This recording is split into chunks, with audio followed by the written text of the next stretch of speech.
Uh-oh, wrong track.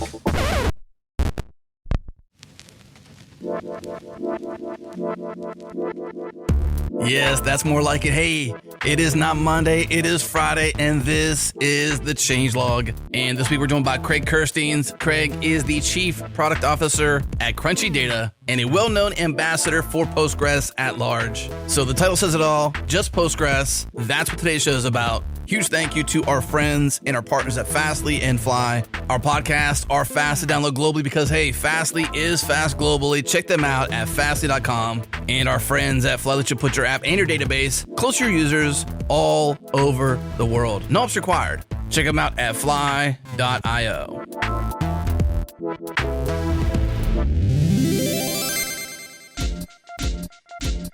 Our friends at Sentry help teams build better software faster. And you can try for yourself today at sentry.io/demo/sandbox. Try a live demo of Sentry right now. No talking to a salesperson. Just give it a try. It is a fully functional version of Sentry that you can poke at. And best of all, our listeners get the team plan for free for 3 months. Head to sentry.io and use the code CHANGELOG when you sign up. Again, sentry.io or head to sentry.io/demo/sandbox.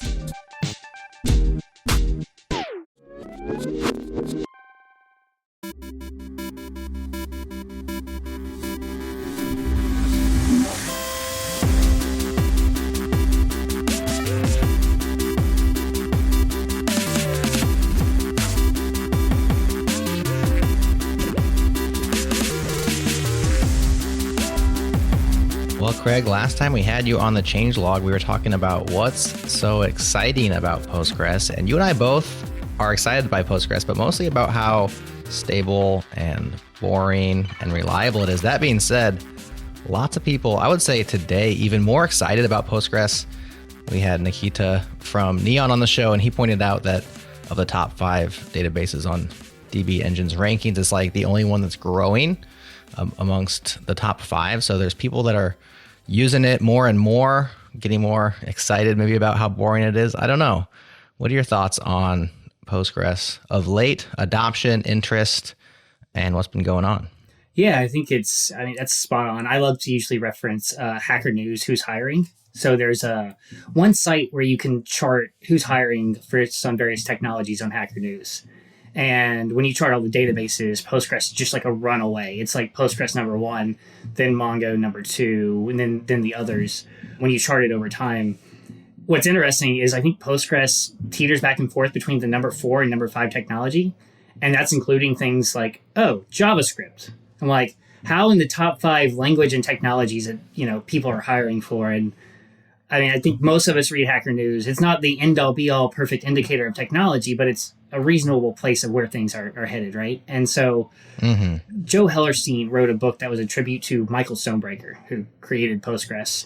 And he did a lot of research on, like the work that Stonebreaker put in and the origins of it. It's a great, I think you can go find it. I'll dig it up after and we can link it in the show notes. It's a great 20-page PDF free book that's really great on the history and the origin of Postgres.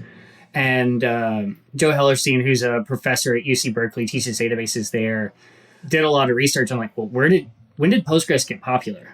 And a lot of signs pointed to Heroku and what we did way, way, way back. And so I was lucky to be there in those early days, right? I think we were lucky to pick Postgres, but it was a good decision and the right decision. It changed a lot of that trajectory. But since then, I think there's now there's no looking back. Everyone wants to do something with Postgres and be there. It's just a great database. It just works and it keeps getting better. And I think we talked a couple of years ago. It's like, we're at peak Postgres maybe. It's like, no, 2 years later, now we're at peak Postgres. And maybe we'll talk in another 2 and it stays on that trend. Yeah.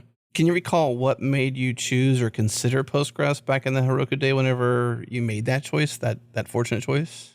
I've heard a couple of mixed stories, and I think we tracked it down to the correct one. There was one SRE ops engineer that said, I heard it has a pretty good track record. It seems like it has a pretty good security story. Let's go with it. And some other folks had used it, and it seemed good. It was pretty inconsequential. It wasn't we did this great business SWOT analogy. Right. RDS didn't even exist back then, right? So it wasn't like if RDS existed, we would have just wrapped that and given customers that. But it didn't exist, and we had all these Rails developers asking for a database and thought, how hard could this be? Turns out it was a lot more work than we expected. But it was a pretty inconsequential, it has a good track record for security. It doesn't corrupt data. Yeah. All right, let's go with it. How do you think Heroku had an impact on Postgres over time, though? Like, I know that the team got more formalized overwise. I mean, I know a lot of your career was built on Postgres and Heroku then. Like, what do you think Heroku did for Postgres just as much as Postgres did for Heroku? I mean, I had the email somewhere from the GM of RDS saying, you're the reason we shipped. Like, we kept getting requests from RDS customers for Postgres. Heroku was the reason RDS had its support. And it was a couple of years after they wanted to. I mean, I should have, I don't know if I can dig that email up. I don't know that it's public to share, but like, I think Heroku had put it on the map. And then once there was RDS, it just cascaded. You two have used Heroku. Like, you've used Postgres. Like, how did you guys come to Postgres? Pretty much Heroku. So I was on Ruby on Rails, and the default database in test mode was, and probably still is, SQLite. And the default database in prod back then was MySQL. And so I was a MySQL user, and I never really had problems with it, but I read a lot of blog posts that would point out its data corruption things, or maybe it's not corruption, but coalescing. What's the word? Like, it would, like, sometimes it would be too lax, and it would take things, and instead of reporting, it would just turn it into something else, and you wouldn't find out till much later. And that always scared me a little bit. I don't think I ever actually got bit by it myself. And so I was a relatively happy MySQL user, but I was a happier Heroku user. And I saw the happy path on Heroku was Postgres. And the nice thing about Rails, even though I kind of decry this whole idea of like, you can just swap out your database thing, but especially when you're first getting started, you really could pretty much just change the adapter as long as you're putting all your logic in your Rails code and not at your database layer, which I don't necessarily advocate for, but I was doing. It was pretty easy just to switch. And so when Heroku had Postgres, I just switched to Postgres and I started using it, and I just liked it a lot. In fact, I never went back. I never had a reason to. Yeah. And so that was my switching story. Yeah, I think it's a lot of folks, like the popularity of Rails, that Heroku made it the default. The Python and Django community kind of always recommended Postgres. I don't know why, they just did. So I think like those two communities really, really helped to give the rise to it.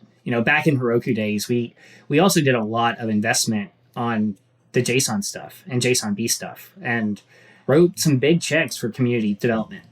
This is, I feel like, before people were talking about sustainability and funding of open source, that we thought it was important to improve the developer experience of it. So, and that was at a time where Postgres was good and stable, but it wasn't cool and sexy and user-friendly. I don't know. Can databases be sexy? I don't know if they can, but I don't know. But Heroku did a lot to advance that. And, the rest is history. Now we're still kind of riding some of those great investments in JSON and other pieces. For those that don't go and read the PDF book you mentioned earlier, the origins of, what's the origin story of Postgres? Like, how did it become, what was the landscape around that time? Can you recall? So I got to see how accurate I can get it. Postgres, its name is Post-Ingress. Ingress was one of the first two databases way back. So if you look at all major databases, they're one of two roots, right? So it's either like SQL Server. I forget if SQL Server has a base of, hey, this came from that Postgres, ingress roots. I think so. I think SQL Server has an ingress base. Oracle does not. But it's kind of like you look at major databases and they're one of two roots. DB2, I believe, was ingress based. So its name came from post-ingress. At the time when it was first released, it didn't have SQL support. That got added back a few years later and was this big deal. And they changed the name to PostgreSQL, which is now still lamented as one of the worst decisions they've ever made because no one knows how to pronounce it or spell it. It's like, how do you capitalize the SQL? Is it PostgreSQL? I joke with the community developers that I'm just going to call it Postgre until they change the name. And it drives people crazy. But I keep trying to see if it'll take off. Or you could just say Postgres. Yeah, exactly. Right. It's like just Postgres. It's like just skip it all together, the Q and the L, I guess. But it came out of UC Berkeley, and one of the core ideas that at the time was like heresy was this extensibility of a database. And now we see Postgres extensions like wildfire, but that was a core idea and philosophy that I don't see in any other databases, that I only see in Postgres. But yeah, it was open source out of UC Berkeley, and it kind of was just there and good and worked for a while. And then fast forward 20, 25 years, and it's really taken off. But it was just kind of a there, good, out of academia thing for a long time. Are you involved in the core team at all, or the core development, or the steering of anything around that? Or are you just sort of ancillary to the Postgres world? Much more. I mean, a lot of them are friends. A lot of them I'll have beers with, hang out with, so have over at my house for dinner. So a lot of good friends there. You barbecue, right? I've heard you talking about barbecue on Twitter quite a bit. Yeah, I have some opinions. I mean, I'm out in California, so most people out here don't know what barbecue is. They're like, hey, I'm having a barbecue. They're like, show up at 5 o'clock and I'll fire up the grill. I'm like, you're not having a barbecue. I'm like, what are you talking about? We're cooking on the barbecue. I'm like, sorry, we can just be the barbecue episode. I got an hour of that in me. We'll have to come back. Actually, we should have you on backstage because we could talk barbecue. I would talk barbecue with you. That sounds fun. Legit barbecue. I live in Texas, so I got it down here. I would eat barbecue with you guys all day. I'm not sure how long I can talk it, but I can eat it. You can hang out while we cook, Jared. I like that. We'll make you hungry by the end. Yeah. Yeah, for sure. Where were we right before that? Well, you're saying you have barbecue with some of the core team. Oh yeah, core develop. Yeah, so I know those folks well. But no, I'm not a C developer. I've never contributed a line of code to Postgres itself. I feel weird claiming any part of being, part of the community, though I do a lot of content, engage with it. I've run Postgres conferences before, so I've done things, but I do not contribute or commit code to Postgres at any level. So I can't claim any credit there. There's an amazing set of developers distributed around the world that really do the lion's share there. Yeah, well, when I think Postgres, I think your name. I think Craig. So I synonymize you, if that's the word, with Postgres. Like you're just, to me, that's something you seem very passionate about, very excited about. Obviously, you're Crunchy Data now. Continue to work on Postgres in the many ways you do. So that's what I think of, at least. I think of you. I think of Postgres. Cool, thanks. Yeah, I mean, I've spent a good bit of my career on it. I think I like dev tools in general as much as anything. Like I think about, that Heroku experience. I didn't join Heroku to focus on Postgres. I joined Heroku to launch their Python support and ran a whole bunch of other teams there. But the Postgres team pulled me in, and I kind of stuck for a little while. So not going anywhere from Crunchy Data, running Crunchy Bridge anytime soon. Like we've got a goal and a mission there. But I do hope, at the next thing, I'll take a little break from databases and get back to that dev tools. But for now, it's still a thing that feels like there's unfinished business of creating an amazing developer experience for Postgres. Well, there's always dev tools around Postgres, which I know you know of because that's kind of one of your focuses there at Crunchy Data is improving the dev experience of using Postgres as the database used. So keep doing that around that, at least, if not databases directly. Yeah, there was a big aha moment to me. I don't know if this was a year or two ago, where it's a good time to be a developer, right? And if you can go to college for interior design, go to a boot camp, and then get a job as a software engineer. A good job, well paying. Hopefully, it's interesting work, right? And you've got to go to a 6-week or a 3-month or 6-month boot camp. But there's this weird hole where the number of DBAs in the world is not really increasing. The number of people that are experts at databases, it's not. There's more app developers in the world by a huge margin than there were 2 years ago, and then there were 10 years ago. And it's easier to become an application developer, but DBAs, I don't know where you go to become a DBA. There's no boot camps for that. So we're at an interesting inflection point where, as an app developer, it's probably your ratio of access to a DBA is less and less and less. So we're going to be looking for more services and providers and tools to bridge that gap, right? I guess pardon the Crunchy Bridge pun there, but it's that idea, that gap of how do we close that gap, right? Is super near and dear to my heart because I think of myself as more of a developer than a Postgres person, but also I can look at an explain plan and understand it. And I don't know if the average developer can. And you don't want to be dealing with your database, right? You want to focus on hey, I'm launching this new feature for customers. And yeah, I need to put data in there and I want it to stay and I want it to be retrieved fast. But I don't see either of you probably volunteering to be like, hey, I'm going to go write some SQL today. It's going to be a great day, right? Probably not. No, and I think the longer I do this work, the less patience I have for all of the periphery, which I would consider like back-end storage to be like implementation details about that I must know and understand in order to accomplish what I actually want to accomplish, which was for me, almost 2 decades ago now, the big selling point of Ruby on Rails, where it was like, look, all these decisions have been made for you. Follow the conventions. Here's the happy path. Focus on what makes your app distinct. And that was a really big idea and delivered in a few ways for that. And we've been, in some sense, building from there ever since. In another sense, having to rediscover that idea in different little ecosystems as application developers. But I do like Postgres mostly because I don't have to think about it very often once we're up and running. And that's really what I want from a data store. Now, there are other things that I want from it from time to time, but like that's the big one for me. Yeah, I think it's a lot of people out there. And at some level, like we were on that path with database innovation for a while and it kind of stalled out. I don't feel like there's been for a few years, there massive innovation in that space. It was, a major cloud provider would say, install Postgres and you're welcome. It's like, wait, but you didn't tell me how to use it. Like, that's still my job, right? We kind of paused and regressed a little because Postgres is a great database, but you still need just a little bit of that coaching, training, education type thing, right? And so it feels like we're picking back up there. Crunchy's focused on that. There's a few others, Supabase, Neon, others. I think what PlanetScale is doing is really exciting for the database space. And everyone kind of has their own different approach. Like we're kind of having a renaissance and these things ebb and flow. But how do we just make it a great developer experience? I think we stalled there for a little while. So we're kind of picking back up from leveling off there for a few years. What do you think caused the stall? Like, was it just, shiny objects elsewhere, or was it negligence? No SQL? There's a few pieces. One, I think, so Postgres, jumping way back, right? We talked kind of about that origin of Postgres. And one area, that origin of Postgres out of UC Berkeley and why Postgres is used all over and people don't realize it. Redshift was par excel, which was Postgres.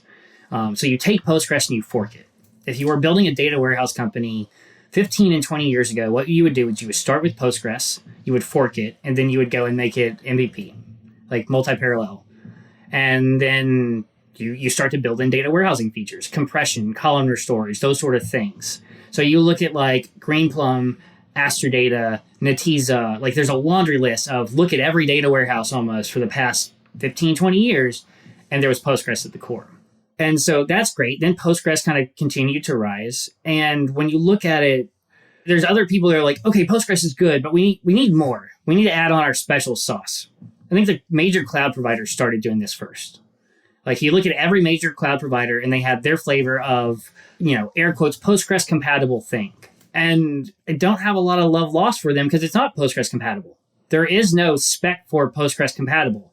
There is no, here is the doc. And I have conversations with people every week where they're like, well, they told me it was Postgres compatible and I migrated to it. And 6 months in, I tried to do this thing. And they're like, well, no, that's in Postgres. Well, what does compatibility mean then? And so I think we push these boundaries on like, hey, here's this shiny special thing. And it stalled us out a little bit. They're like, oh, now like Postgres, hey, I'm going to take this, lock it in proprietary. And that's what it is. And there was kind of this, it feels to me like there's this regression back to just Postgres. And like, actually, I just want this thing that is truly open source, that I know what it is. Like, I don't want this, like, no one's running a Ruby on Rails, like, massive fork that some consultancy, like, shipped for 3x performance improvement, right? Like, why did we do that with databases? And so now we're seeing these things that were closed source and proprietary. Companies start to take a shot of creating open source versions of them, right? You look at PlanetScale, it's essentially Vitesse. You look at Neon, it is a open source version of Aurora. And those type of things take 5 to 10 years to mature. Like a database, it's well regarded that a database typically takes 10 years to mature. Starting off with a Postgres base, you cut that in half. That's why most people started a data warehouse thing off that Postgres format. So I think we had it with a data warehousing phase. Like it was Greenplum, Astrodata, Netezza. And then it's like, man, this is expensive. This takes 5 years to build a business and a company. we don't want to do that. We can go and do a, food delivery service in 6 months, and that's a lot easier. But then we had a drought of them. So I think people are taking another shot. I guess I'm the old curmudgeon that I'm just Postgres. Like, guess what? It's really good and just works. And I don't know a lot of people doing that. I see people now coming back to extending Postgres. So I think we're going to have exciting things come out of it. But I think for every 5 we have, like 1 or 2 survives. Like, you don't have to look at the long-term picture review to see that. So I'm a little bit on the curmudgeonly, I call Postgres, Rails, or Django, and Tailwind my get stuff done, make money stack. Like, I just want to build a business. I feel pretty good with that still. In 5 years, I just want to build products and ship them and build a business. Okay, so presents as Postgres compatible, not really Postgres, correct? Yeah, there's a lot of that out there. Yes. And yeah. So. Are you generally down on that? Like, I don't want you to stomp on companies and hard work, because there's people out there doing things that are innovating, and maybe it's just not something you value, but how do you feel about that world specifically, the compatible, the presents as? I mean, I was, I've worked at, I was at Citus, right? Running product there, and it's an extension to Postgres. So it still hooks in, but it does crazy things with the planner, right? I'm not down on it, but it's not my go-to. And when I see that, it's what problem are you solving that existed in Postgres? And I mean, I've had people migrate over from one of those, cloud Postgres compatible things that was supposed to be magic and cut their costs in half. And they were like, but this cloud provider told me this. So I've kind of seen it that the cloud providers went there first. And now we've got some startups doing it. I think some are going to emerge with very interesting things. I think some aren't going to be around in 5 years. Now, which one am I going to pick? I'm going to pick open source Postgres, because the track record's pretty. I think it's going to be around in 5 years, knock on wood. But I'm definitely excited for people who are talking about databases now. And I don't think they'd be talking about databases if it weren't for all these presents like Postgres, these Postgres-like things. Some kudos to PlanetScale. I take different views on there's technical decisions, but constraints are important and valuable, and I wouldn't want a database without them. And we had them in sharded distributed Citus and Postgres, so I think they can work.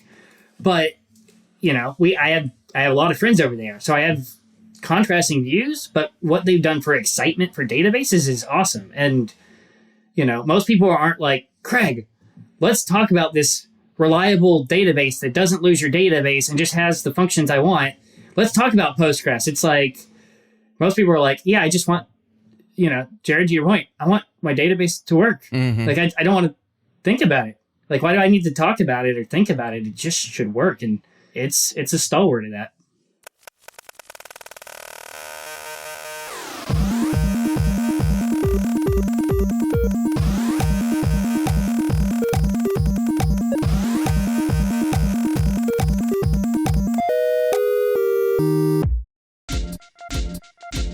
This episode is brought to you by our friends at Postman. Postman is an API platform for building and using APIs. They are most known for API testing, and you may already use them, but they've built a full-featured API platform to help developers along each step of the API lifecycle. But what does it mean for Postman to be an API platform? Well, from API design, testing, monitoring, documentation, mocking, to the sharing and discoverability of APIs, they've built a full suite of tools to help teams build APIs together faster. Over 20 million developers use Postman to deliver their APIs, plus they have a generous free tier. Start designing, developing, and testing APIs, organize all your API development into workspaces, and share those workspaces with other developers. You can create public workspaces to collaborate with the world's developers. You can back up your work to Postman's cloud. You get their core tooling and collaboration for up to 3 users. Sign up and start using Postman for free today at postman.com/changelogpod. Or for our listeners already using Postman, we encourage you to explore the entire API platform that Postman has to offer. Again, postman.com/changelogpod.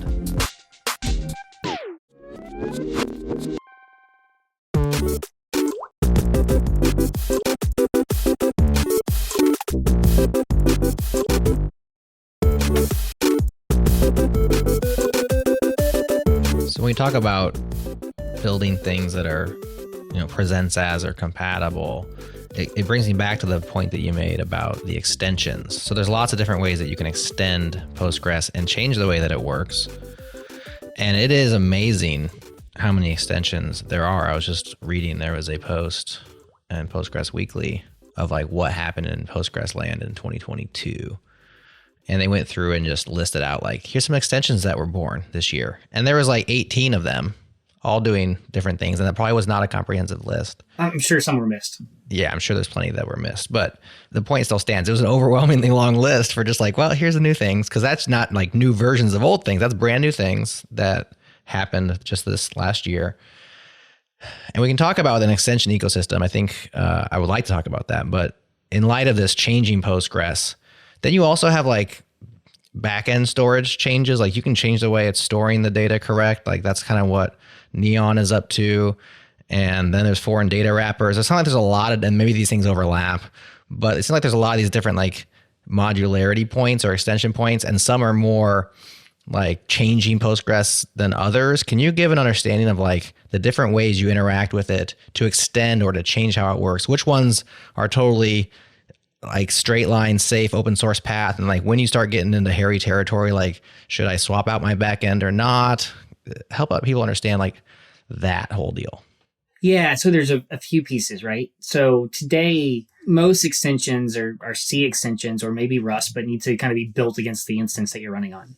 And so, you know, a lot of people show up excited about extensions and they're like, hey, I want to do this on RDS. And it's like, nope, like here's the whitelisted available set of extensions, right? So for at least the next midterm, like there's some thoughts on how to make this, you know, extensions more extensible, where it's like, oh, you could bring your own, right? But we're a little ways off from that. But I think we'll wake up in a world in a couple of years. We'll talk in 2 years, and like there'll be a app store of extensions possibly, right? Which just blows my mind of what you could do with Postgres. And I'm a huge fan of extensions. Like we've had some customers show up and be like, I want this extension, but I don't see it listed. And I'm like, cool, give me a week and we'll have support for it. So I'm like, extensions are the easiest way to advance Postgres. Under the covers, there's like deep, low-level hooks that gets exposed in Postgres. So it's not like you can go randomly change a thing in Postgres without that hook being there. But what's happened, like extensions have been there for a number of years. And what's happened is, you know, as we've gone over 10 years, bit by bit, more hooks, more hooks, more hooks. Citus, at the start of Citus, there wasn't every hook that was needed to do like that low-level sharding. Pluggable storage came in about 2 years ago and everyone was excited about it. Like, great, we're going to have all these different storage backends like Neon's doing. These things take time and move slow. And, you know, there's been 2 or 3 different pluggable storage engines that came and kind of are there and, you know, no changes to them in 12 months and kind of bit rotted. And so it's changing the storage layer is a large effort. Like that's a non-trivial effort. A extension that is, I want an email data type. Right? Like that's one of those things that I've thought about for years. We talked about it way back at Heroku. Like, why isn't there an email data type that could validate emails? Right. Like, how do you know if it's valid, right? Like, is a plus okay or a dot? What's the answer, Craig? Why isn't there an email data type? Apparently, the spec for what is a valid email is way more complicated than you would ever think. We thought about writing it, and it was like, whoa, this is actually, yeah, pluggable storage seems easier than that, maybe. I believe that, actually. Someone looked at the spec and was like, haha, that's funny. Well, I penned a post years ago after years and years of trying to do the best regex, you know, to get all email, to have every edge case accounted for. And my post was, there's only one way to validate an email address. And the way to do it is you send them an email and you make them click on a thing, because there's no actual other way to get, I mean, it's just darn near impossible. It's like Turing, or what's it called? NP hard. I don't know. It's ridiculous. Yeah, no, it was funny because like this logically in my simple brain, this makes sense. And then it's like you start to drill into how it actually works. So, you know, foreign data wrappers are an interesting one. They're a type of extension, but a special class that lets you connect from Postgres to something else. So Postgres is like the front end, but the back end is like, could be like an Excel spreadsheet or something crazy. Like the actual place that the data is stored could be anything. I use the Redis one every so often. Like, hey, I just want to join data from Redis to Postgres, and it works. There's not an easy way to say, hey, here's how one is safer or, you know, more risky. So if you look at it, that's a basic data type or some lookup or some function, right? That's definitely lighter weight, simpler, easier, like safer. If it's doing things to the query planner, that's kind of next level, right? Citus does this. Timescale does this, right? Hey, we're going to rewrite this query and take different paths. Like Citus and Timescale, I don't know if they play well together. It's been a common question for years. And it's like, we both take pretty invasive hooks. Like back when I was at Citus, and it's like, maybe, fingers crossed, probably not, right? Because of some of the hooks, like which one do you put first? And which one takes priority? And how does that step on toes, right? When you're changing how code works and say, I'm going to do this instead of that, and then another thing does the same thing, it's a little riskier, right? Not to say you can't run with one of them, but you're starting to change, and it's a little less pure Postgres, right? And you're relying then on that extension developer to say, yeah, our code is as tested and is rigorous and as solid as Postgres code itself, which some are, some it's Wild West. And then when you get down to the storage engine, that's just next level. So I think that's a little bit of a framework of, and I love the small ones. I want to, we're about to add support for one, HypoPG, which is hypothetical indexes. What would happen if I add this index to my database? You want to know the impact on queries ahead of time? Would this work? Is it a composite index, or like you can just add the index, but how do you simulate production on prod and staging and all those hard things that we deal with every day in software? What if Postgres can just hypothetically say, yeah, this would improve things? Yeah, that's interesting. Yeah, I've always used like the minus small ones. I think the most, I guess I would guess, lines of code sized extension I've ever used was the PostGIS, where it's like adding the geospatial queries. And it worked as advertised. It ended up being a maintenance burden when it came to like upgrading Postgres and like data stuff. I ran into troubles because I'm very much not a DBA. I'm a application developer who does what he needs to do to keep the site running, and make the queries fast. That one it got to be where it was more work than I think was worth it, just because of my lack of touch. I don't want to necessarily, harp on the devs of that particular. I think it's a pretty popular extension, isn't it? The GIS stuff. Massive. It's one of the most popular ones. Yeah. People think of them as the same ecosystem, and it's interesting because, the PostGIS folks know the Postgres core folks really well, and vice versa. But they're kind of two parallel ecosystems. Like they interact and talk together, but like PostGIS is its own thing and its own core developers and committers, and it's massive. It is easily the most advanced, massive, extension that exists for Postgres. And it definitely had some bumpy years around upgrades. Like I lived through some of those. It's gotten a lot better, but it's its whole own massive ecosystem and a great example of a, huge kind of value. It makes Postgres with PostGIS like the most advanced open source geospatial database. And it might be the most advanced, right? I think it beats out Oracle. You could argue like Esri has some stuff that's like very enterprise proprietary, but you look for open source or relational database core kind of geospatial, and it pushes it really to that extreme. Is there any opportunities in the extension space to like build a business around Postgres? I mean, Citus was acquired by Microsoft. There's one, Timescale building a big business. Neon, I'm not sure how much it's a pure extension versus I believe it's actually more of kind of forking away and tweaking the storage engine. I'd have to go and check. It's both. We talked with them. It was both. Yeah. I got to pull up here. I was thinking about that. Something Nikita said, he actually said they're stock-ish. Are you running a fork of Postgres or is it stock Postgres? So it's stock-ish. I guess it's stock Postgres with a caveat. So what's the caveat? Well, we have to change Postgres in a very surgical manner, and specifically where Postgres reads a page from disk. Instead, it needs to read a page from our remote storage by making an RPC call. And when a Postgres writes into disk and sends what is called a WAL record, write-ahead log record, instead of writing to disk, it needs to send it over the network into our service, into our multi-tenant service. Those changes are not huge, but they're there. We've split those changes into 5 separate patches that we are submitting upstream. They have not been accepted yet, but we are working with the community for it to all get upstream. are you Postgres or are you not Postgres? He says, we're stockish, and they layer on some of their own extensions internally that they want to go upstream, and they've committed but have not been accepted upstream yet. So yeah, they're I mean, I can have some drinks with the So we we asked this can debate question, how so- stockish or not, and so all the that. reason they're Like, not I think they stock are, and like they is- have some core developers, and they are working. And so the reason they're not and so stock of the is- people doing that sort of stuff, I think they have a good shot of getting it upstream, right? But it may not. So the reason And they're not stock how much is do you want they to win later yourself on- to that sort of thing? I think some of the big clouds have come in before and been like, hey, we want to commit this to Postgres, and like that's not how open source development works. Like you can't show up and say, I have my way of doing thing, add this, right? Like you build credibility from the ground up, from, hey, how about the testing and the bug reports and fixing bugs before you say, here's how I want to change Rails to run on Python, right? Like what? No. And so I have some good faith that I think they're doing that, but yeah, it's a little bit of patience to actually kind of get to that point. But Timescale and Citus are two great examples that were on vanilla Postgres and pure extensions. And I think there's opportunities for more. I think we're going to continue to see it.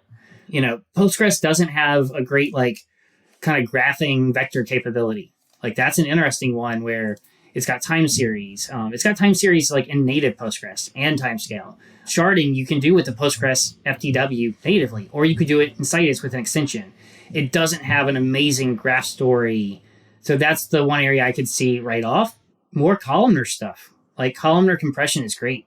Instead of kind of a row-based kind of sorting, it's columnar. You get good storage compression for certain workloads. Really, really amazing when the data warehousing kind of stuff comes in, or you know you've got a lot of time series data. Wouldn't surprise me if there's companies focused on just that. You mentioned big players coming in with their large patches and saying, please accept our code. And that's not necessarily how it works. How does it work? Like, how would you describe Postgres governance or the core team? Like, what's the size? Who are the people? How do they make decisions? And how does stuff actually get in? Is it like out there on GitHub with pull requests and stuff? Or is there a different process? How does it all run? So it is Git, but it's old school Git. Like, go read the Postgres mailing list. Like, here's a patch submitted via email. And like, GitHub. I think there's a GitHub mirror, but it's like, no, you're not submitting issues on GitHub. It is old school Linux open source development. And so Postgres has a few commit fests where like, here's a window open for commits to come in. There's kind of it's fascinating because people think of the core team as like what commits and controls Postgres. The core team, I believe it's 9 people. It used to be 7. That's more like a steering committee. Like, all right, we're going to, deal with the code of conduct complaints, and we're going to like figure out the conference and like defend trademarks and just make sure people abide by that. And then there is a commit bit and a major contributor, minor contributor. Major minor is a little bit of a legacy thing. I don't think they're pushing that quite as much. Like you commit a major feature like range types or JSON, you kind of earn, hey, you're a major contributor, major feature, right? That was in the release notes. Your commit bit, you earn over time, over years. A few years ago, they gave them out to some people that were really up-and-comers, like Jeff Davis, Neil Conway, I think were really, really early. I think Jeff Davis may have been the youngest to get his commit bit at like 18 or 19. I don't know if it was him or Neil Conway. But young, Jeff Davis back active in the community for a little while, he wasn't. Neil Conway went on to get his PhD and is doing other like interesting database things, but not active. And so Postgres is really slow about adding new committers. It's fascinating to watch some people that like get their commit bit and get excited and like, I'm going to go ship some features now and commit stuff. And it was not as solid. It was a little buggy. And their next year was fixing that stuff. Like there's kind of this unspoken rule of you did this, you maintain it, you clean it up. So the community really watches itself, right? There's kind of that peer pressure. Like you're not committing conflicting pain on the rest of us, right? So commit fests happen every few months. That's an open window where patches are submitted. People sign up in the commit fest app. There's an app. So if you want to like start to contribute to Postgres or see how it works, it's fascinating sense of open source development. Go review some patches, pull them down, build Postgres, test it, review like the code quality. I can dig up. There's a couple presentations that were given, and we could link in show notes to like, here's how to contribute to Postgres. The best way is just reading the PG SQL hackers mailing list. Like you want to become people ask me a lot of times, how do I become like a really senior developer? How do I like get good at C? How do I become an advanced developer? Just read the hackers mailing list. It's fascinating. how the conversation, it's not a cordial, I mean, it's cordial enough, but it's not always friendly. And like, as a beginner, you show up there and ask a question like, all right, where's the patch to repro this and the sample test case and all that. But it's an amazing quality development that happens right there. So patches get submitted, pulled in during the commit fest. People sign up to review patches. Once enough review happens and people feel good, a committer picks it up and says, all right, I'm going to commit this. Even if they didn't author it, they'll give it the run through, they'll see the reviews of it, and they commit it. So there's a review process essentially community-wise that sort of layers on some desire for it to be Postgres native. Yeah. Anyone can come in and review it. Like you can sign up, you can hop on the Commit Fest app. Like there's an open Commit Fest right now and say, I'm going to help review this patch. Mm. Huh. It's kind of amazing that something like that works, isn't it? Yeah. It is. It seems so friction. It's like absolutely don't want anything. Stay away. Like completely autonomous organism of people just like organizing themselves over years and years and years. Right, with a few like key players, 9 now, who are like steering a direction, but like so many perhaps conflicting ideas, probably argumentation, hopefully in the best sense of the word, like all pushing this giant thing in a direction together. It just seems like it would be so fraught with trouble, but continues to stably move in a positive, from the outside at least, direction of like improvement. I've had a lot of people ask, like, how can we replicate Postgres? I have no idea. Like the fact that it works, right? It's a complete anomaly to me. There's not, I mean, the Linux kernel is maybe the only other similar example that size and code base. And, people talk about open source a lot. And they're like open source databases. And Postgres defies that even. Like most open source things are run by one company. Like there's one set of primary, I think Rails is a good another counterexample of that, right? Like, hey, large kind of community base. But, system stuff is usually not trivial. And so like when people say, oh, there's open source databases like MySQL, like MySQL is primarily developed and maintained by a single company. And Postgres, the core team cannot be comprised of more than half of one company. You look at the committers and it's very distributed across, Is that like written into the rules there? Like they say that's the case? That's in I believe that is, I don't know if it's in the core I don't know if I've read the core bylaws, but it is at least a very unspoken rule. So when one recent acquisition happened, the core team grew from 7 to 9 to add 2 new people. I see. So like if it's not in the bylaws, it's an unspoken one. And on the committers, it's the same thing. Like it's not going to be 50%, of the committers are at one company. Like people view that as unhealthy, and it's open source in its purest form, which I don't know that we see a lot of in the world. Mm-hmm. But it was started so long ago that back when open source community was smaller and simpler and grew to this. I wonder if you could start fresh today, not necessarily a database, but a large open source thing that could grow into a similar form. Like you said, you wouldn't know how to do it, but even could you do it? Maybe you can, but it seems like it'd be harder today than it was back in the 90s or whatever. I don't know. I'm sure it's possible. I don't know if you started with that goal, right? Like I hope I'm around in 25 years and can like go and see, right? Like, are there other examples of this? It's a great question we could wax poetic about and wonder for a while. Well, let's get back to practical things here for those who are using Postgres or perhaps interested in it. What has been going on? I know 15 was a big release in 22, and surely there's things that are upcoming for the next major version. What's new and interesting, of course, with the disclaimer that it's all about being boring and stable. So it's like asking what's interesting about a boring thing, but we're interested, and we know you are. What's on your radar, Craig, that people are working on in the community? Yeah, we hit on a lot of it with extensions. I think extensions are, going forward, we're going to talk about extensions as much as we talk about core Postgres. And I don't think it's a bad thing. I think it's just that line of how much of it goes crazy with Postgres versus is simpler. And I don't think going crazy is bad. I think we'll see a lot of innovation there. I do think core Postgres keeps just getting better and better. I think it was 14. We had like refresh materialized view. So like if you're using materialized views, like how do you refresh them, right? How do you reload the data? Like I want this snapshot of a materialized view and I want to refresh it. It may have been that it was refreshed concurrently. I forget, but it's like, great. This is a nice just simple thing that I had to work around before, right? Logical replication, we got a number of years ago. Now you can actually filter. Logical replication used to be the whole database. Now you can apply I want a logical stream of just these 5 tables. So way easier to, kind of move data around from an ETL's perspective. To me, that was a huge one. That was small and, usability that just when you need it, it's there. There's a few things on internal kind of sort performance and compression. It's like every Postgres release, you're like, what's new? And it's just upgrade and you get better performance. That's just a nice thing to do. Every release now pretty much is just some better performance.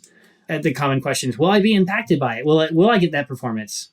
Just upgrade. It can't be worse. Right. It's really pretty good and stable about that. It can't be worse. Well, surely there have been at some point some performance regressions, right?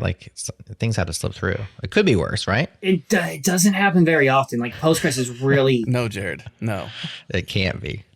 I guess by the time they do a major release, they're ready for it. What's the cadence? Is it every set time, or is there a certain number of features when they decide this is a major release? So we major releases every year, and then there's 5 supported major versions at a time. Point releases come out I believe it's every 2 months. It might be every quarter. I have to double check that, but every so often for, hey, here's fixes, patches, that sort of thing. Usually the major release is every fall. It kind of was a variable time from July to December. Usually now it's pretty close to that October timeframe each year. I recommend waiting for the first point release always on a major version. When Postgres 14 or 15 came out we supported it within 5 hours on Crunchy Bridge on day 1. We have people that want it and that want to run wild west. Let's go. I want the new features. I'm ready for it. I recommend for that first patch release, that's usually a couple months later. Postgres is really solid. It's good.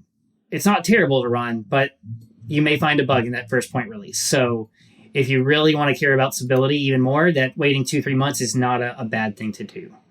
Let's see. I'm trying to think of the other ones. A lot is performance. JSON stuff got a little bit of improvements. It continues to get just a little more bit by bit, which is nice.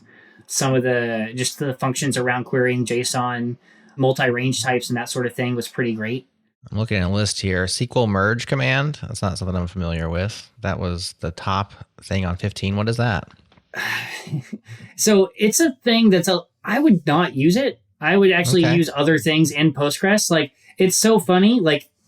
The broad set of user bases, look, it's finally getting merged. And it's here's other ways to work around and do this. What does merge do? It merging 2 records? Yeah, it's a SQL syntax thing.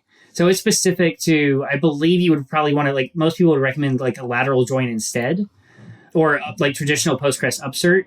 I think it hit the front page of Hacker News and every Postgres developer was please don't use this. Use this other path of it. How did I get in then? Shouldn't the hive mind have rooted that one out before I got in? It's in this, I believe it's in the SQL standard. So it's pushing to be it's a compatibility thing. SQL standard and complete. And it was with some caveats. I think it's one of those things. I should go back and see how much contention there was among core developers and committers of should this actually be in or not? It took a few years to make it in. So it wasn't one of those runaway things, but it's cool. Now we have complete compatibility with MySQL from that SQL perspective. Gotcha. It's kind of like the money data type in Postgres. It's in there, but you should never use it. It assumes so many things about money and currency that just don't make sense that it's never use the money data type. So how should you store currency inside of Postgres? What's the best practice? With a numeric data type.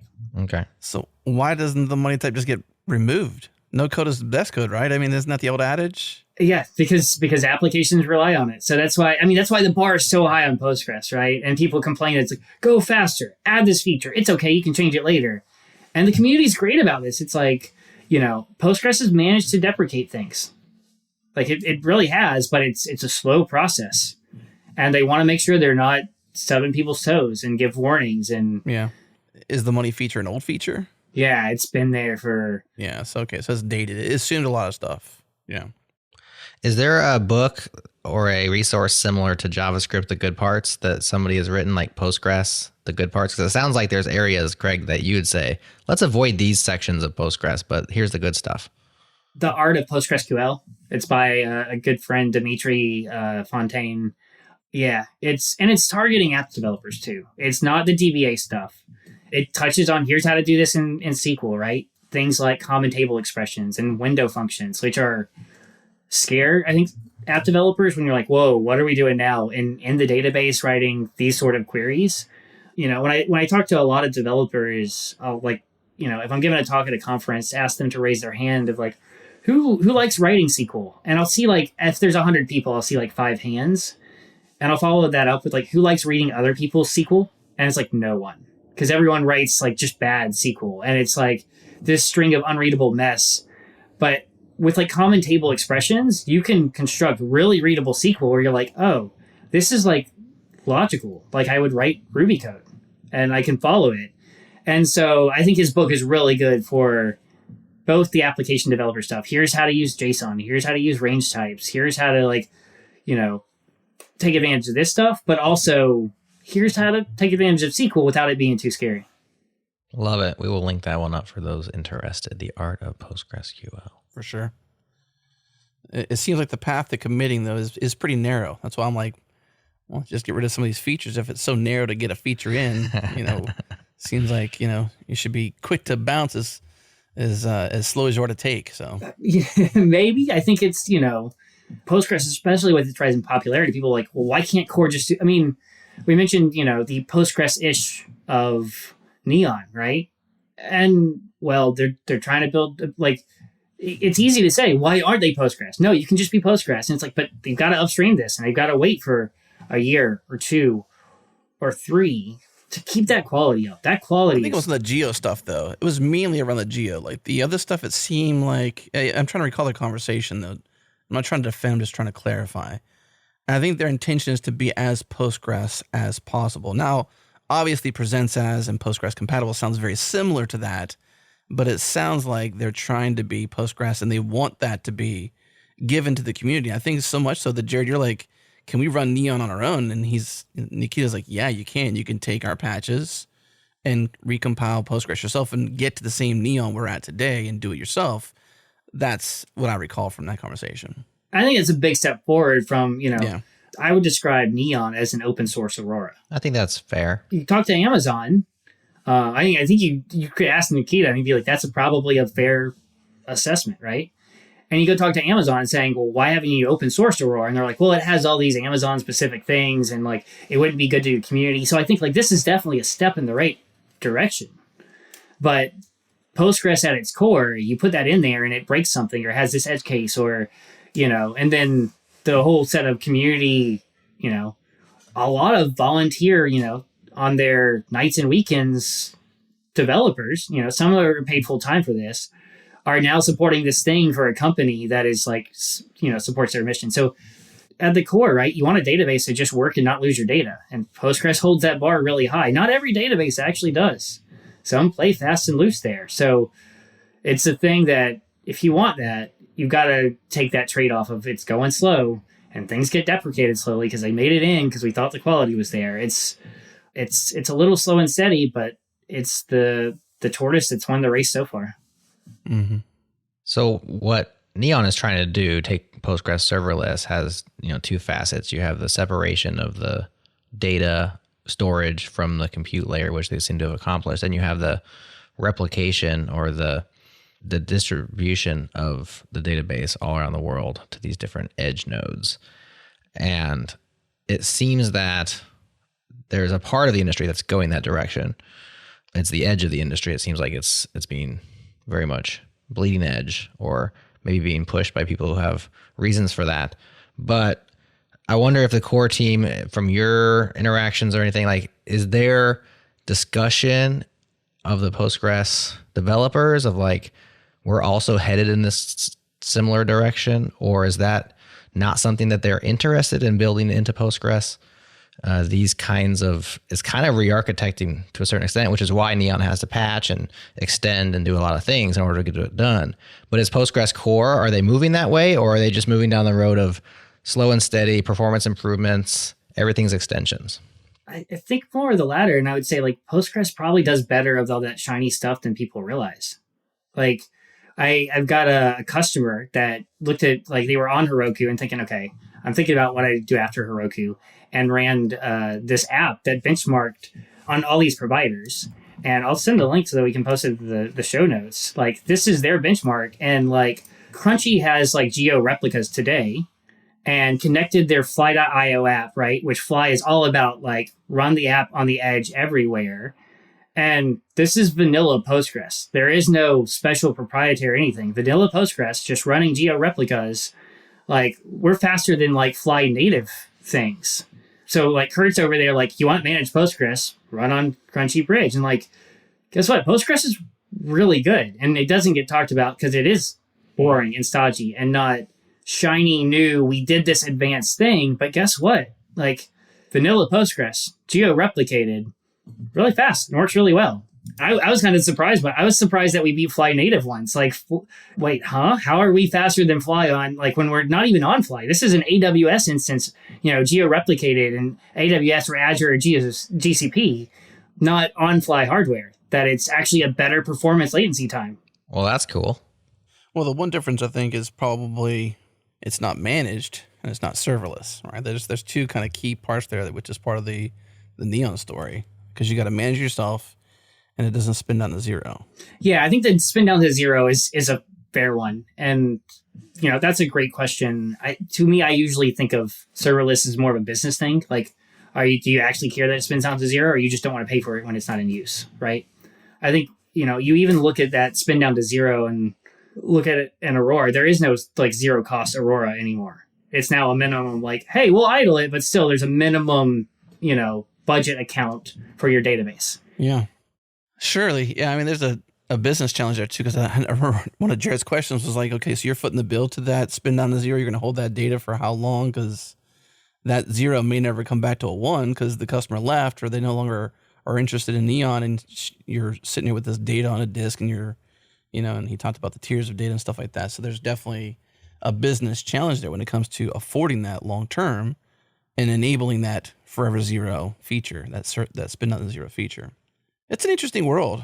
Yeah, Heroku. I mean, look at Heroku as the perfect example of this, and the articles that are written of like, this is why we can't have good things, and like, is this the end of free for the internet for developers? I don't know. I think there's ways to do that sustainably. For us, if you use your database for less than $5 a month, we don't bill you. Like, I want it to be accessible to like students and hobby developers, right? So like, use it, idle it, and you're just paying for the storage there. And we have people that every month just develop and work away and learn and that sort of thing. But at the end of the day, how do you do that long term, right? Like, I'm sure they're going to grow, and eventually someone's going to come in and say, oh, look at this line item here that we're footing the bill for. How do we reconcile that? Precisely. Yeah. Does that turn into true business? And even with like Heroku, which I don't want to get too deep into that set of weeds there, but like, you got to imagine the fraud, waste, and abuse in that free tier. Like, it's a great enabler, and I'm cool with that. I love that. But as a business that's trying to sustain and grow, and sure, Salesforce is a very large company, et cetera, whatever you want to attach to that. But there's a lot of security vulnerability in that free tier. There's a lot of, fraud, abuse in that free tier that, just isn't their core business. Nothing that's more their argument than the free tier at large's argument, because there's so many customers that could be a paying customer in that free tier if you just farm for them and educate them. But they got to be real customers, real possibilities, not those there to just simply abuse the system. Yep. This is over 10 years ago, but I was the first product manager that handled fraud and abuse at Heroku way back. So it wasn't a new thing. It's not a thing that started with blockchain. It was the very first case. I mean, I don't want to go down too far down that rabbit hole, because we don't go too deep, but sure, go one more layout. We'll allow it. We can talk about barbecue for an hour. We can talk about Heroku for an hour. I do actually love Postgres, but those things are fun too. But the very first case was in Korea. You had to have a reservation to buy an iPhone. And so this app was spinning up, connecting out to Apple and making all the reservations and then reselling them. So not even reselling an iPhone, like changing the name of the reservation and selling it out to people. Now, we were playing chicken and mouse with this. So like they just kept pushing up the same slug, right? So we could just look at the get SHA and be like, oh, it's okay. Then they started adjusting the get SHA of like, oh, I'll just add an empty commit so Heroku can't easily find it. We actually found this person. I think enough time has elapsed now. Their git commit had their name and like Googled them, had their LinkedIn, had their their name, where they were. We coordinated with Apple, sent it over to them, and they're like, okay, thank you. We'll take care of this. And it just went away after that. Don't know what they did, but that was the very first case of like, what is going on? Why is all this traffic going to Apple? What purpose do you have to make a reservation for an iPhone? Like, I never knew this was how in demand they were and how it worked there. And so Tim Cook made that guy an offer he couldn't refuse. It's true. Good one, Jared. That or broke some kneecaps. I don't know which. I know it's a. I was gonna say he woke up with a horse head in his bed or something, right?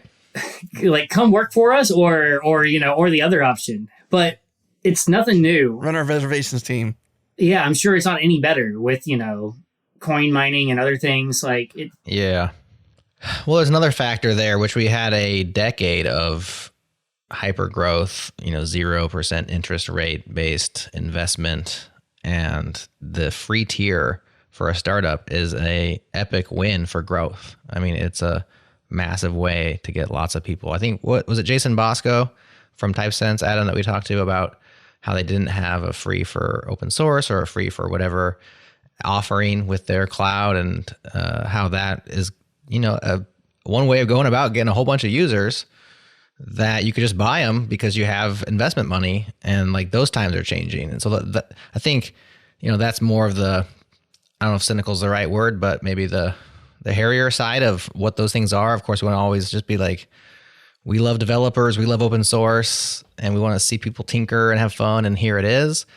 And I do believe that it's sincere in many cases. It is also a hyper growth strategy that's afforded by large investments and continues to run based on larger investments, which eventually run out or need their money back. Right. And so, like you said, eventually Salesforce is like, this doesn't make sense for Heroku anymore, and so we're not going to do it. I think it's a little different there, and I like to think actually Crunchy has some of the same philosophy and ethos as the early Heroku. Like, it's not free as a business piece, right? I want you to learn Postgres. I want you to get experience with Postgres. I want you to be able to build your side project and it not cost you, $1,000 on the weekends. Like, come bootstrap a thing, right? But when you're up and running in production, like if you're getting value out of it, you should pay for it, right? And Heroku very much was that, hey, developers should learn here. Like the amount of Rails Girls camps that ran there, and PyLadies and all that sort of thing. And I think some of that ethos got lost. I don't know if you guys saw, we shipped Postgres in the browser, but it's a whole playground that instead of us running databases and connecting to them, it's running locally in your browser. You want to learn, you don't have to install Postgres. And we have apparently now some university courses basing stuff on that. Oh, cool. You don't have to installing Rails is still hard. Installing Postgres is not always trivial. So how do we make it easy for people to learn, get started, and then when you get value, go pay for it, right? Totally. Yeah, that Postgres in the browser thing is so cool. Yeah. What was involved in getting that in the browser? What's the backstory? That was an engineer that showed up on a Monday and said, I did a crazy thing this weekend. I've been playing with Nice. Wasm and I just put Postgres in. He's like, yeah, I know it's crazy. It's a stupid idea. I'm like, actually, I wonder, can we do this? And so our whole playground, there's a Notion database we have that we just go and add tutorials. So it's bootstrapped by Markdown and then a SQL file. And that loads up a whole new tutorial. So we have marketing folks that don't have to deploy any app change to just edit a Notion file. And now we've got new tutorials for people pretty ad hoc. And it's been amazing that we've got a ton of internal folks that oh yeah, I wrote this blog post and here's a tutorial that you can follow step by step, pretty markdown with images and etc. And it's just bootstrapped by your own SQL file. And then we have an Easter egg in there as well, where you can just append to the URL of the playground, SQL equals, and then give it a URL, and it'll load your own SQL file.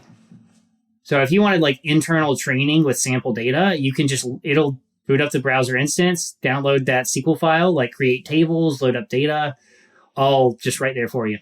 That's cool, man. So what lives in Notion specifically? So if you go to our playground, you'll see like the title of a tutorial, the description, the sequel, and then the markdown. And that's like, so like we're hitting the Notion API to basically render all that. Think of Notion as our CMS for the playground. We use Notion internally to essentially run our entire schedule. We do a bunch of interesting things. I'm just curious what you put in there. So it essentially gets consumed by your website via the API. It's not actually Notion, but what is there for each tutorial lives in Notion, probably as its own page or document or whatever. Yeah, exactly. Interesting. Yeah, I mean, y'all should totally do a blog post about that. I'm super curious because like our events page for our website is powered by Notion and all that. So I'm curious to see. I mean, sounds like we're using some things in similar ways. It's a love-hate relationship with Notion. I like it. It's very heavy. I did say one time, Jared, it was super fast, and it's gotten slower. So sad, but it's a love-hate relationship. I never experienced that. He's like, Notion's super fast. I'm like, it is? Is it? Maybe it was temporary. But still, yeah, an amazing tool. I love it. Love Notion. It's just, it's kind of bulky. But in terms of giving access to people who, are not, they don't have to like query a SQL or a Postgres database in order to add tutorials to the Postgres playground. Like it's super cool for accessibility to your guys' teams. I love wins like that. We used to use Trello in a similar way as a CMS for our newsletters. And so I think Notion has become kind of the new build your own integrations that, team members can work on kind of thing. And people are starting to whip out some code and glue together some really interesting solutions to their problems. But it is slow. Yeah, I think I agree with that. I agree with both points, right? There's a lot in there. Is there too much in there? Is it that curated, clean-cut product? I'm not sure anymore. But yeah, you can do some cool stuff with it to create that kind of, CMS flexibility, accessibility stuff.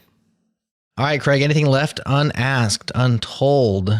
You dropped this cool playground on us, which I had heard about, but didn't realize it was you and your team that put it together. That's a super cool nugget here at the end. Anything else in the Postgres world? We know there's Postgres Weekly for those who want to keep up, which you're also involved in. That's a Peter Cooper joint. What else to say before we call it a show? Probably the final thing is just JSON-B and Postgres is awesome. Like, it's hard not to mention. Like, we've made it an hour and not talked about JSON-B, which everyone is like, it's awesome and I use it. And so, man, maybe everyone knows it and is aware, but I still see people every so often. They're like, wait, Postgres can do that. And it's full. I mean, it's JSON came in, which was just cheating. It was just text validation on JSON and threw it into a text field. And then JSON-B came in. One of my colleagues says B stands for better. So I continually, steal that from him. It's binary JSON on disk, rich indexing, searching. It's really, really great. So, I mean, I think that, you think of Postgres as this stodgy relational database. We're, I think, past that. But if you weren't aware that we're past that, like the JSON-B stuff in Postgres, I think highlights it. And we're coming up on 10 years of JSON in Postgres. So I'll leave with that as like, it really is a pretty sweet database. We talked a lot about extensions. Like, when you think I need a Postgres-like thing, no, maybe you just need Postgres. Like just Postgres is pretty cool by itself. There you go. Well, JSON beat it up. I remember when Douglas Crockford said that JSON would never have versions. So, I mean, is that kind of like a slap in the face kind of? Is he involved in JSON-B? I don't know. What's the story there? No, I'm not at all. I mean, it's JSON, but it's. But it's better. Exactly. And instead of a JSON 2.0, it's just JSON-B. So it's the final one. It's the better one. It's the better one. There's no JSON C, Adam. There's not going to be a JSON C. It's just no JSON Z or Z. Or JSON ++. Our only option now is like JSON-B++. That's right. There you go. That's the way to do it. It's better. Craig, thanks for coming on last minute too. Appreciate catching. I appreciate being here. I wasn't here for 2 years ago when you were here. So hopefully I'm here 2 years from now when you come back and we talk about. I think 2 years ago, you're like, I'm not really a Postgres guy. I don't really like do that. I don't have opinions on it. I think you were like, honestly, I don't know what happened. It was October when that was recorded. And it wasn't like it was June, Jared, when I would take vacation or something like that. I'm trying to consider why I wouldn't have been available for that call, but I met that guy in the beer line and I don't want to talk to him. Yeah, I met him like 10 years ago. He's got a terrible barbecue. Okay, so we do have to come back. We have a show called Backstage, Craig, and we'd love to have you back. Jared, you can join to sniff or partake, not to cook, and we could talk about rubs, timing, temperature, That sounds awesome. Let's do it. How posh you may or may not be. Is it meal skill for life or is it something else? What do you do? Did you have yours custom built? Do you build them custom yourself? Of course, I'm talking about the steel around a barbecue, which is the barbecue itself and your process. But let's do that on Backstage. Thank you for all your passion in Postgres. Thank you for all the work you're doing at Crunchy Data and the work you're putting in there and for coming on the show. It's been a pleasure. Yeah. Thanks, folks. I'm glad it worked out last minute. I was like, I think it was last week, I was on the Django chat, at the end of the year. I'm like, oh, this is fun. I should actually do some more of these. So it was a nice, opportunity. I'm going to go retrieve a kid from school. Do it. Awesome. Thanks, Craig. Thanks, folks. That's it. Okay, so just Postgres. Is it enough? We think it is. Just Postgres. Not Postgres compatible, not presents as Postgres. Not that those are bad things. It's just not Postgres. It's like saying open source, but being BSL. It's not open source, so don't call it open source. A big thank you to our friends and partners Fastly and Fly. And of course, thank you, Break Master Cylinder. Those beats are banging. We love them. Keep them coming. Okay, this show's done. Thank you for tuning in. We will see you on Monday.